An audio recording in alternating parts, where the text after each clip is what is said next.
Welcome to the Agent of Wealth podcast with Marc Bautis from Bautis Financial. In this podcast, Marc helps guide you towards financial freedom, ensure you never run out of money, and create a balance in life that prioritizes what is most important to you. Join us for this journey as Marc draws from years of expertise and guest experts to solve the multiple wealth building challenges involved in your financial life.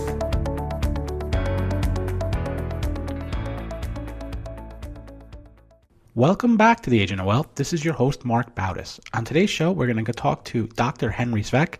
Henry's a licensed psychologist, a real estate investor, and more recently, a beekeeper, or bee helper, at the Wildflower Bee Farm, a 50-acre bee sanctuary in Southwestern Ontario that Henry and his wife, Mary, opened in 2020 after converting it from a cash crop operation that the family previously owned. Henry combined his knowledge of honeybees with his 40 years of experience in investing to write a children's book, What Grandpa Learned from His Honeybees, the little book to be smart with your money and help the environment. Henry, welcome to the show. Thanks, Mark. Great to be here. Oh, just a quick correction. I'm a retired psychologist, so I'm now out to pasture when it comes to that. Yeah. So I'm looking forward to it. One of the commitments I've made as a financial advisor is to make financial literacy more accessible, providing resources to help people expand their skills and knowledge of personal finance. It's even one of the reasons why I started the podcast. So on top of getting to talk about honeybees, when you combine it with financial literacy, I think that's a pretty noble topic to talk about. In the U.S., financial literacy, it's really very rare. I think it's starting to be a little bit more taught in schools, but it's not that it's a required subject, and it's tough to teach, especially to children. So I really like what you're doing with your book, and read the book, find the connection between the honeybees and great investors and even the environment to be unique. So today we're going to talk about how parents can teach their children to invest like a honeybee, and we'll get some great insight on money management along the way.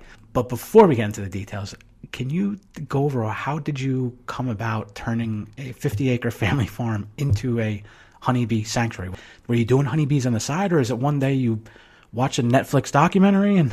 No, it wasn't that complex. It was really blind luck as usual in my case. So I like to eat garlic, right? So I grow a batch of garlic about the size of 2 kitchen tables, and it gives me 100 bulbs of garlic. And at the time we were farming our farm. We had a farmer doing it, growing soybeans, corn, all that stuff, using Roundup, which most people do, or a lot of spray. And you have to rotate garlic every 3 years. So I had to find a little patch to plant my garlic. And it turns out I couldn't find a patch anymore in our backyard. I would have to go to the farm. But the problem is there was a lot of Roundup on the farm, so I couldn't grow garlic. And then I started thinking, why am I doing this? Why am I I just want one little patch for garlic. So I said, you know what, I talked to my wife, Mary, who's amazing. And she said, yeah, what's the point? So we just said to the great farmer who's into the environment too, I said, what if we just turn this into a nature thing with bees? Because at the time bees were suffering and I kind of wanted to get back into bees. I had kept a couple hives, but they were getting just destroyed every winter. So I thought, let's just try it. So it was just luck and just trying to grow a little bit of garlic. That's how we started. And now it's like we have the site for kids to get coloring book pages. Schools can download free lesson plans. I hired a teacher to write curriculum based on the honeybees.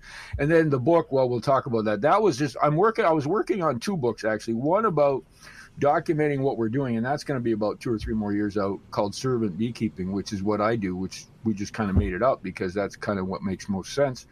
And then all of a sudden, because I read probably a lot of finance stuff because I'm a value investor, and I thought, holy gee, this is just like, and then every time I'd go out there, there'd be another lesson from the bees, and I'm thinking, I should do, and then of course with grandkids, you're a young man, with grandkids, there's this feeling you want to sort of transport some ideas to them when they're in that 10, 11-year old age, or perhaps younger if they'd like, when they're vulnerable to hear some things about nature, environment, but also money, because being smart with your money is so cool because then you don't have to worry about it. That's the coolest thing.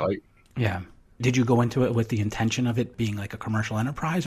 No, it was all about research. I'm a scientist, so I've always, even when I was in practice, I did a lot of concussion research and ADHD stuff. I played some football, so I'm an outlier, right? So I'm the guy in the room that's going to ask questions that'll wreck a meeting.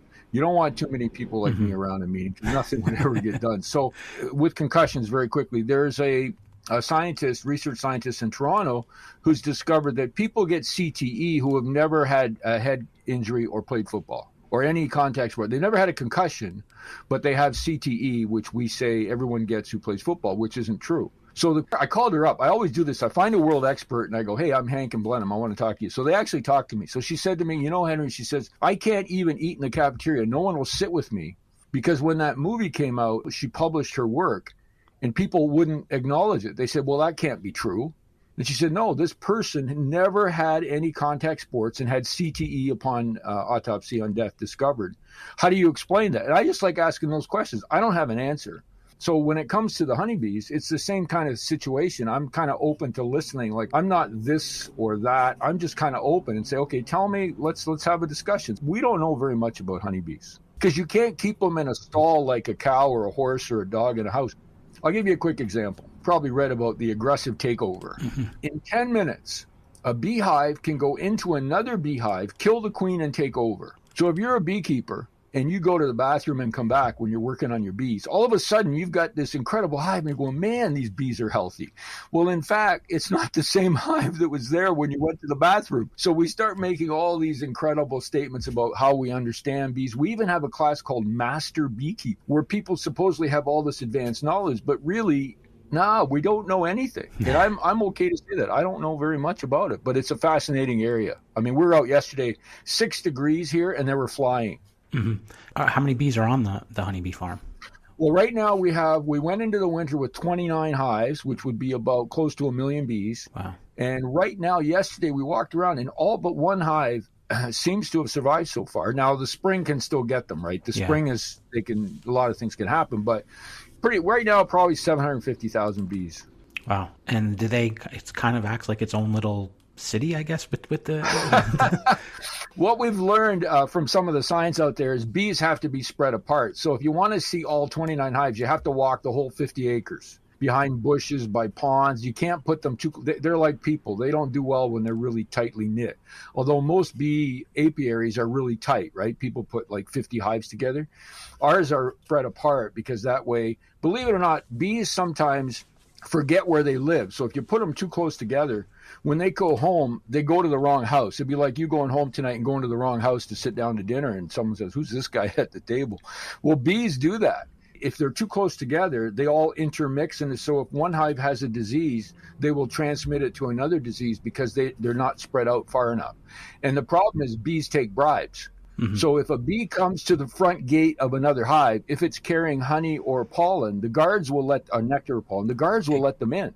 Well, they really shouldn't and they know it's a bee from another hive, the guards, but they still let them in because they got paid off. So it's kind of like a society that's pretty interesting when you get into it. Yeah. So when did you start noticing that correlation between the way honeybees acted and investing? Well, I started to do it when I started to look at I was reading at the same time we wrote the book. I read Pabre's book on Dondro investing, I believe it's called. And I always read Buffett and Benjamin Graham. I was getting through those 600 pages, and I'm always finding something to read. And we were out there one day, and all of a sudden I realized that everything these bees were doing was to survive. It wasn't about a % return.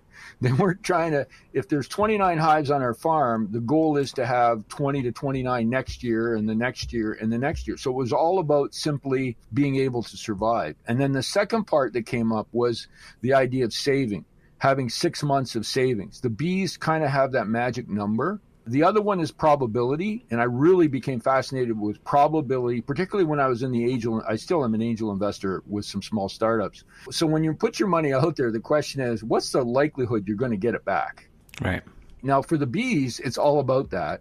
And it's all about survival with having that 6 months of money and making sure that they're surviving no matter what happens, because it's a brutal world. That's the other thing, that it's like investing. It's not easy and it's not fun, because bad things happen and randomness is there. So, for example, real quick one. When a beehive swarms, you read about that, where they actually vote and they decide where they're going to live when they leave their house, when they swarm. And the probability has to be in that 75% range. And that's their probability of trying to agree to move to this certain house that the scouts have picked up. Even with that sense of certainty, only about 30% of the time, roughly, are they successful and survive a year. So even with that high probability of success, there's still 25% failure. In this case, it's 70% failure. So when we look at our investments, I'm looking at these companies thinking, what is the chance of my getting my money back? And the chances weren't really good. And I thought, maybe, this is just like what the bees are doing. And what is the probability before you do anything? So before you take action, what's the likelihood it's going to be successful, meaning you get your money back? It really took me a long time, because after 40 years, it's all about return, right? What's the after-tax return? How can I make as much back? But really, that's not as important as survival. And of course, you want to invest in value investing, which is another thing that came up with the beehive, which I couldn't believe. Now, you mentioned survival, and you mentioned like a 6-month savings. Are you correlating that to like honey, and the bees have a stockpile of honey? And then in terms of honey, is it they will stockpile, and then just the winter they can't do it, so that's what they survive off in the winter? Or how does it work creating that stockpile? They pick a space to live in, and then they store enough honey, hopefully, to survive 6 months, because honey's money to them, and honey is their energy. So in the winter here in Canada and New Jersey as well, when it's the winter right now and it gets down to cold temperatures, they're in like a ball, and they shiver to stay warm. And the shivering takes energy, which is honey. And in the middle of that ball would be the queen. The girls on the outside, they're all women, by the way. They kill all the men before the winter starts, because the men have no value. So anyway, the bees on the outside, when they shiver and they get cold, they go in, and the outside warm ones go out and they shiver, and it all takes energy. And then you also get wet spells, like in the spring here. Believe it or not, we were out yesterday. We actually found some blooming wildflowers in February in Canada. No. And we thought, well, this is bizarre. And they were flying. And we thought, holy, and some of the maples, even though it's February. So anyway, they realized that when the weather's great, as I talk about in the book, they have to get out and do as much as they can. But when it's bad, they have to have enough reserves. And if you get a rainy spell, cold April for a couple weeks, and they don't have reserves, they could actually die. So having those reserves is life and death. And what is usually April when they start going back out and producing more honey? Here's the predictability. So the queen, if they think it's going to be good, say 5 weeks from now, if there's going to be maple trees blooming or willows, right now they have to make the decision that the queen will start laying eggs, because those babies have to hatch. Then they have to do the other jobs in the hive, and then the last job they do is become foragers and go out. So they have to have about 50 days, 40-some days. So we're talking sometime in mid to late March. Well, if we have an early spring, that's great. But if we have a late spring, they're going to have all these bees hatch that have nothing to eat, because there will be nothing. If we get a frost and it suddenly... So it's a very risky kind of process. And we don't really understand, how do they know? Like, how do they know to tell the queen? And the other thing, as you know, you read the book, I found so fascinating, is that every 15 minutes, every one of those 40,000 bees know how the queen's doing. They pass along that message. And I think about our financial lives. I don't mean necessarily investing, but even our smart with our money. Do we know right now where we are financially? Like every 15 minutes they get that feedback. And I think this is crazy. I've run companies and invest in them. How do you get 20 people to agree to something and know something right away? And we're talking 40,000 bees all know right away, because as soon as that queen isn't okay, as we talk about, they have to do an action plan to survive. And that's what they do right away. In 15 minutes, they know if the queen's not alive. It's incredible. Yeah. So what are some of the other things that you've learned regarding finances with bees? Well, the accidental environmental thing that we talk about, we read a lot about how bees pollinate 35% of our food, and they are very important. But you know what? It's all accidental. They don't do anything on purpose. So they're out there, they're in a flower, they're gathering nectar or pollen, and they accidentally rub pollen from another plant onto this plant.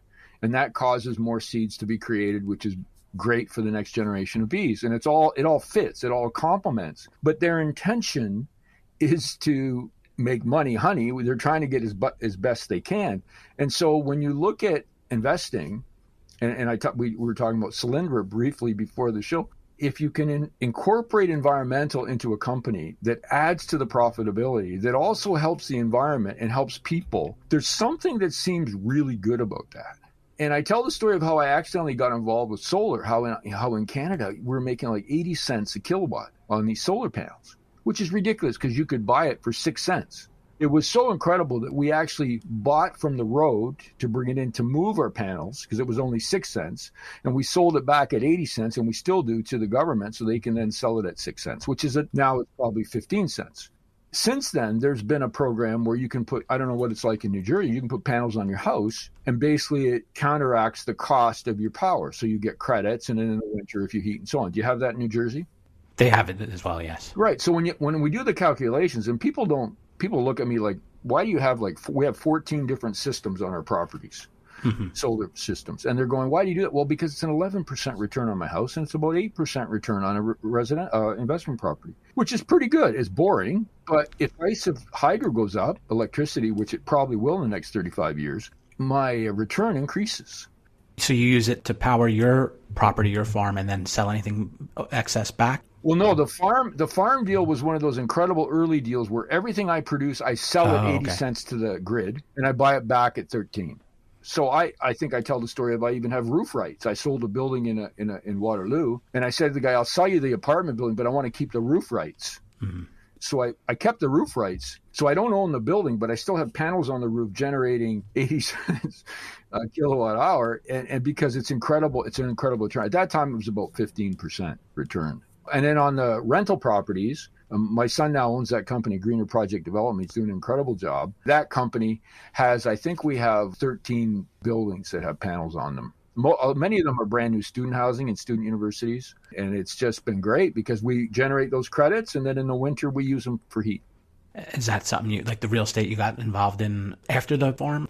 You know what? I can't remember if I tell the story. Did I tell the story about the mushroom house in the book? I don't think I did. I don't think so. In 1987, I came back from Michigan State. I was a senior student there. We had a Honda Civic. 2 kids were born. We're in the car. We drive up to this really messed up house right beside a railroad track and a grain elevator in my town. It was a foreclosure. And there was an $89,000 mortgage on it. And I called my lawyer up and I said, what do I do? He said, offer whatever you want. So I offered, I think it was 50, and they took 52.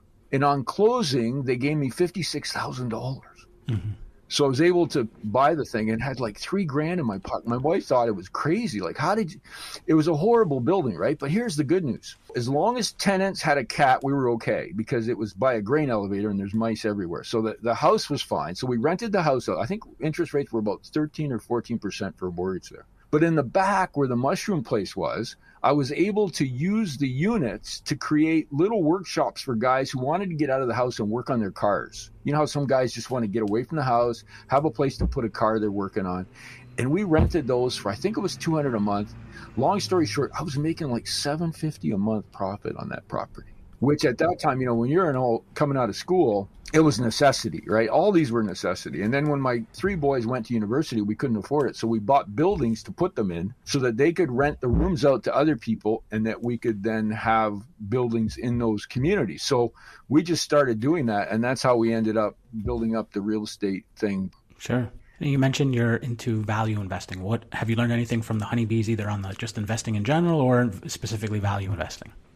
With the bees, we noticed, and there's science on this, the bees know which flowers are the highest value to bring back. And the example I use is the sweet clover. If a bee can find a sweet clover, it's twice as valuable to them as a regular dandelion or cherry blossom or whatever. It has that much more sugar. So when they bring the nectar back to the hive, it takes less work to turn it into honey. So when we did plant some of this around the farm when we started, I call them like little gas stations where the bees can go get food. And they just, they go after this more than anything because they're value investors. They know. And it reinforced to me the non-emotional need, and I'm sure you teach this to your clients, to invest. So rather than be emotional about an investment, look at the actual numbers on the value. Is this actually a valuable thing I should be doing? What is the true value? And I always wonder price versus value. If people went around thinking like the bees and you had a value in mind, it wouldn't matter what the markets are doing. It wouldn't matter what someone on television said this morning on that show, where they're always pushing somebody's book. It would be, this is what the value is. And when it gets to that number, that's when I'll take advantage of it. That's when I'll buy it. And the bees are like that when it comes to, what they need to survive. They're high value investors, these bees. And recycling. We can talk about recycling too. Yeah. So, I think that's the other part of the book too. You talked about the environment. You talked a little about solar panels, but what about recycling that you've seen? Well, for recycling, and it's part of the value investment idea, bees go out when they're going to move, right? So that's how they reproduce or try to be sustainable. 40,000 bees become 20,000. So they swarm. If they can find a hive where another hive has lived, where there's wax, that's their preference because they're going to recycle that hive and use that wax. It takes 7 pounds of honey to make 1 pound of wax. So if they can find wax already in a hive, which is hard to do sometimes, then they will jump on that hive. And recycling, I talk about in the book, how it makes sense if it fits part of the business, but isn't the business model for just, makes us feel better. It has to be a business model. And it's very difficult right now to find a recycling business that I'm excited about. I know Waste Connections, which is a huge company. It's a landfill garbage dump company. Let's be honest. They don't like recycling, because if you recycle organics, which is 30% of their volume coming in, they're going to lose 30% of that business. And solids are the easiest thing. Do they recycle a lot in New Jersey? We do, yes.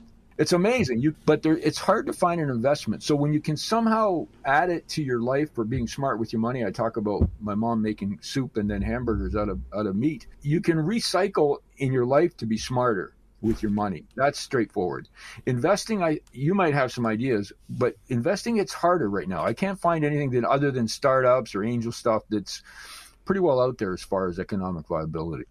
And do you think it's just because it's not as profitable for a company to do it, and that's why you haven't seen a lot of competition in the space in the terms of like the publicly traded companies? Yeah, I think it's always thought of as a cost, and then there's those stories we see where we recycle and then it ends up on a barge and thrown in the ocean or something, or goes to a landfill anyway. There's a trust factor.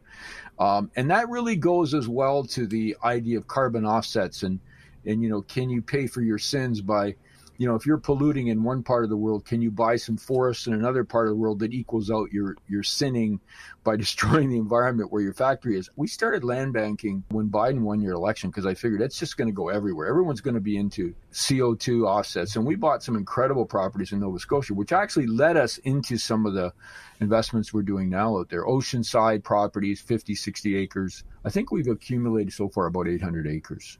And can you just talk a little bit about what land banking is? So the idea of land banking was to purchase underpriced, undervalued. I'll give you an example. So we purchased a 53-acre parcel, which is Oceanside, and we were able to turn that into 9 lots. It cost us $53,000. The lots, $90,000 to $199,000. So it doesn't matter when we sell them if we've sold one, and we don't care. Right beside it, we bought 55 acres. It wasn't for sale from an economics professor at a university. If you want to get a deal on a property, negotiate with an economics professor. But anyway, it wasn't for sale. We contacted and we bought it. It's 52 acres, oceanfront. Paid, I think it was $300,000 for that. 27 lots. The 7 on the ocean are $199 each. How do you, I guess, find those types of? Some of those were for sale for 5 years. No one bought them. And for some reason, it was an under thought of spot. And so we look for value, like the honeybees. You look for that flower. And so it takes a lot of looking. And we would watch properties forever. And then once we got into it, the beauty of Nova Scotia is it's a fairly small province.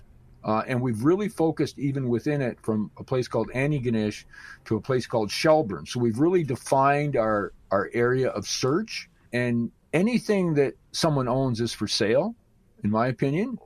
So whether it's for sale or not, we do some research. I also have my private investigation license. I don't think I told you that. When I retired as a psychologist, I went and got that for other reasons. But it helps in business because you do background. You find out who owns the property. It's fairly simple. Most of it's public domain stuff.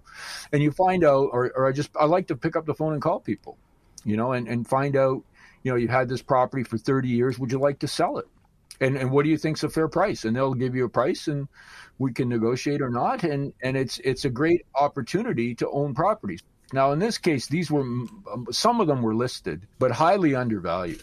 Just because, to me, trees, 36 acres of trees and beautiful wildlife, what's it worth oceanside? We're 2 hours from an international airport, so you basically could fly in from anywhere, and in 2 hours, you can be in this incredible spot on the ocean. And by the way, the tax rates, the property tax rates that also met our target, property tax there are 0.69 of assessed value. And where I'm on the farm here, it's 1.8. You mentioned, like, when you're looking, you narrowed down the location. It kind of made me think about the book, and you talk about the importance of focusing, and you use Elon Musk as an example of maybe someone who's not focusing. Well, sorry, I brought that up as an example. I owned that stock for a while, and then when he started doing all these crazy, drilling the tunnel I'm only good at a couple things, and even those things, I only know a small percent better than a coin flip. And I work pretty hard at these things. Mm-hmm. So I mean, I know he's a lot smarter than most of us, and he's a genius. But I just think focusing like the honeybees do, and I find when we focus, and I'm an adult. I was diagnosed with ADHD in my 40s, so I have a problem initially. But every day I start in the treadmill, which is great for brain health and brain focus. But yeah, when you focus as the bees do, good things happen, and also hard work. Like the bees, when they have to work, they grind. They'll work 20 hours a day, 18 hours. Yeah. But then when it rains, they actually loaf. Bees actually take days off. They don't always work. Like if you're a forager, which means you go out and collect nectar, pollen, water, and stuff, or propolis, when it's a bad day, you don't have to work. You got a day off. So I think we can learn a lot from that. When you have to work very hard. But when you don't, you don't. But the focus is certainly a big part of what we've learned by watching them. Now, how do you take all these lessons or things that you've learned and teach your grandkids about them? Kids learn differently than adults do. And I know you obviously wrote the book, but is there a way that you teach these? Is it one, you take one of these things and kind of focus on it for a period of time, or kind of a little bit here and there on doing it? What's the strategy that you use for that? Well, because I realized that most people don't listen to relatives or friends, and we wrote this book for our grandchildren, and Mary was a genius about this. So the bee stories are designed to help children, and so far it's only been out a couple of weeks. People have really appreciated the bee stories. So the bee stories, without you knowing it, kind of leads you down. It's like the bees are telling you. It's not grandpa, it's not grandma, it's not your mom or dad. It's the bees that do this. And then you link it to the smart money, which is the next level. And thankfully, Mary did a lot of the rewriting, because I'm in a weird world, right? If I wrote it, no one would read it, because I'd be talking about all this crazy investment stuff. But she has this skill to take those stories and make them readable to most of us. And, some of the simple things like living below your means. I mean, the reason the bees usher out the drones in October is because the drones have two real important things. One, they meet up with queens and continue to propagate the species. But two, they are the heating and cooling people of the hive. So drones sit around all day and either shiver or flap their wings, and that's all they do when it's not, when they're not out looking for queens. And they eat, they bring them food, they don't even have to find a bathroom. Like the bees take care of them. As soon as their value is not equal to the expenditure of resources, they're ushered out the door. There's no emotion. When you watch this in October, it's actually brutal. They drag out the drones, and when the drone tries to come back, they attack them again, because they have no more value. It's all about the value of those bees, of those drones. And so that, to me, was another important lesson.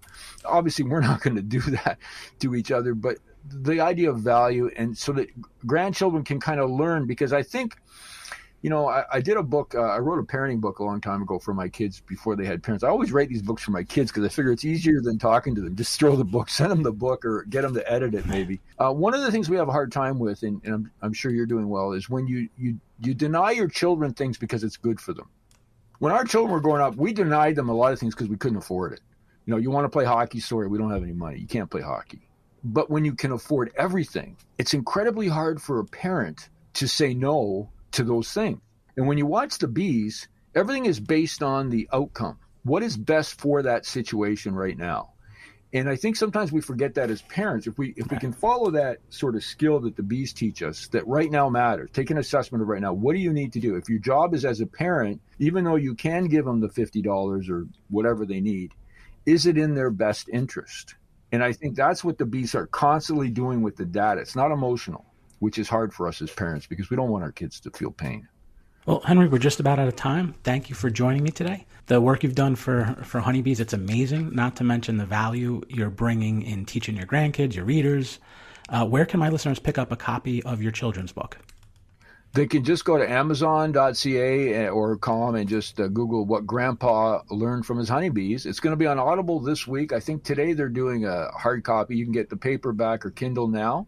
And everything goes back into the farm. We've got some new projects we can talk about someday that we're pretty excited about. Okay. So it supports everything we do. And if you've got young children, I think it's really helpful to get them on the smart money track too, just to help them get to some points where they can invest and have some fun. Definitely. Can you also share your website? And I know you have some other resources available there as well. Yeah, just go to wildflowerbeefarm.com and it's all free. You can go there and we have a 24/7 webcam on our hive, which is an incredible research project. So you can watch anytime in real time what the bees are doing. The other night we caught a mouse eating up all the dead bees that were dragged out it's crazy. And there's also lesson plans. Anybody that's homeschooling, we had a teacher write the curriculum. There's coloring books. I think Mary's got 70 or 80 different coloring book pages based on pictures of the bees of the farm. We also put up some videos. On Instagram, we're wildflower_bee_farm. We put up some stuff yesterday of the bees flying, which is pretty incredible. So yeah, enjoy it, learn about it, and have some fun. Great. Yeah, thank you. We'll link to all that in the show notes. So Henry, thanks again. And thank you everyone who tuned in today. Don't forget to follow the Agent of Wealth on the platform you listen from and leave us a review on the show. Thank you.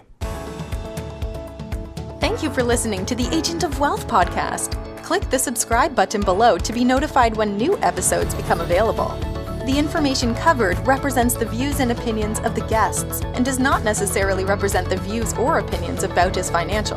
The content has been made available for informational and educational purposes only and is not intended to be a substitute for professional financial planning and investment advice.